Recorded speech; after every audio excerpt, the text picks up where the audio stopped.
ઢીમાગઢ ધરણીધર કે ઉત્તરમાં અંબાજી માતા ઢીમાગઢ ધરણીધર પાલનપુરમાં પાતાળેશ્વર ભુજાતા પરમેશ્વર કે પાલનપુરમાં પાતાળેશ્વર ભુજાતા પરમેશ્વર રણને કાંઠે કરે રખોયા નળેશ્વરીથી નાતો કે રણને કાંઠે કરે રખોયા નળેશ્વરીથી નાતો સૌને ન્યારો સૌને પ્યારો એવો મારો બનાસકાંઠા એવી બનાસકાંઠાની દીકરી ઠાકોર મમતાના આપ સૌને સત વંદન।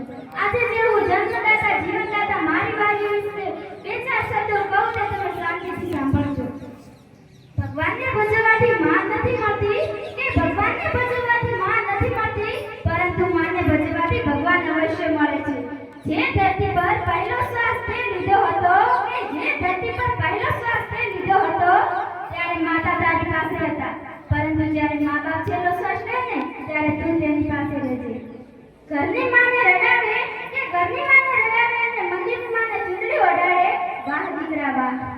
8 વર્ષનો તારો બાબલો કે 8 વર્ષનો તારો બાબલો જો તારા પ્રેમને ઈચ્છે તો 80 વર્ષના તારા મા બાપ તારા પ્રેમને કેમ ના ઈચ્છે?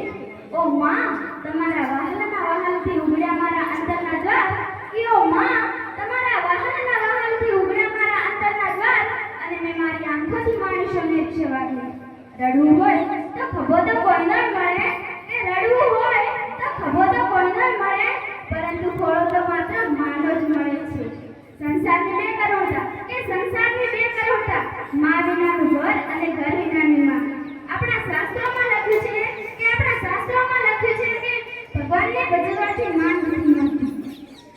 જે દીકરાના જન્મતે વખતે મા બાપે પેડા વેચ્યા હોય કે જે દીકરાના જન્મતે વખતે મા બાપે પેડા વેચ્યા હોય એ દીકરો મોટો થઈ અને મા બાપને વેચી નાખે છે।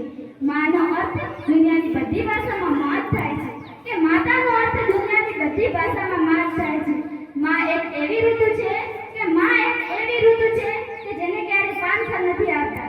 મા બાપને વૃદ્ધાશ્રમમાં મૂકવા જતા યૌવન જરા વિચારજે કે મા બાપને વૃદ્ધાશ્રમમાં મૂકવા જતા યૌવન જરા વિચારજે, તને અનાથ આશ્રમમાં નથી મૂકવાની સજા તો નથી કરતા ને? બસ જય હિન્દ જય ભારત।